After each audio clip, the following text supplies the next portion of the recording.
24 సంవత్సరాలు దాటిన వాళ్ళకి ఫుల్ చేసిన వాళ్ళకి అది రెండోసారి అవుతుంది. అంటే 30 ఏళ్ళకి ఒకసారి వస్తుంది ఏలినాటి శని. అందుకని మేషరాశి వాళ్ళు 24 సంవత్సరాలు దాటిరంటే వాళ్ళకి రెండోసారి వచ్చినట్లు లెక్క. సో వాళ్లకు రెండోసారి వస్తుంది కాబట్టి ఈసారి వాళ్లకు ఖచ్చితంగా తల్లిదండ్రులు వాళ్ళకి ఆరోగ్య గండాలు, ప్రాణగండాలు, పోలీస్ కేసులు, కోర్టు కేసులు, ఆర్థికమైన ఇబ్బందులు ఉండేటువంటి అవకాశాలు ఉంటాయి. సో ఓవరాల్గా కనుక తీసుకున్నట్టయితే ఈ సంవత్సరం ఈ ఒక్క నెగిటివ్ను పక్కన పెడితే విద్యార్థులకు కానీ, ఉద్యోగస్తులకు కానీ, వ్యవసాయదారులకు కానీ, వ్యాపారస్తులకు కానీ చాలా చాలా చాలా బాగుంటుంది. రూపాయి అనుకున్న దగ్గర 10 రూపాయల లాభం వస్తుంది, 10 రూపాయలు అనుకున్న దగ్గర 100 రూపాయల లాభం వస్తుంది. సో సినిమా ఇండస్ట్రీలో ఉండే వాళ్ళకు కూడా ఈ సంవత్సరం చాలా బాగుంటుంది. అలాగే పొలిటీషియన్స్కు ఈ సంవత్సరం చాలా బాగుండబోతుంది. అంటే ఏమంటారు, నామినేటెడ్ పదవులు వచ్చే అవకాశం ఉంది పొలిటీషియన్స్కి అయితే. అలాగే ఏమైనా ఎలక్షన్లో పోటీ చేస్తే గెలిచే అవకాశాలు ఉన్నాయి.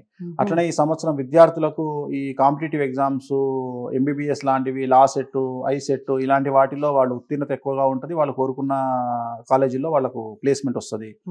అలాగే విదేశీ యానం చేసే వాళ్ళకు, విద్యార్థులకు అంటే విదేశాల్లో చదువుకునే విద్యార్థులకు చాలా అనుకూలంగా ఉంటుంది. వాళ్ళ వీసాలు యాక్సెప్ట్ అయితే ఈ సంవత్సరము. అలాగే విదేశాల్లో చదువుకుని కంప్లీట్ చేసుకున్నటువంటి విద్యార్థులకు ఈ సంవత్సరం ఉద్యోగ అవకాశాలు దొరుకుతాయి ఈ సంవత్సరము. అన్నిటికంటే ముఖ్యం ఈ సంవత్సరము స్త్రీలు ఎవరైనా కొత్త వ్యాపారాలు ప్రారంభించాలి మేషరాశి వాళ్ళు అనుకునే వాళ్ళకు చాలా అనుకూలంగా ఉంటుంది. బోటిక్లు కానీ, ఏవైనా సెలూన్స్ కానీ, కిడ్స్ కేర్, చిన్నపిల్లల కేర్ అవి ఉంటాయి కదా, వాటిని child care centres, baby care centres అవి ప్రారంభించే వాళ్లకు, అమ్మాయిలకు, స్త్రీలకు చాలా బాగుంటుంది.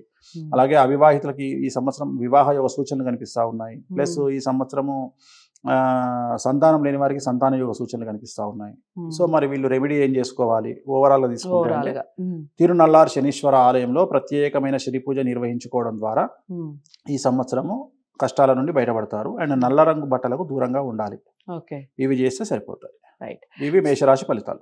సో వేణుస్వామి గారు చెప్పినటువంటి రెమెడీ ఏదైతే ఉందో అది ఫాలో అయ్యే ప్రయత్నం చేయండి. మేషరాశి వారు అందరికీ చాలా బాగుంది.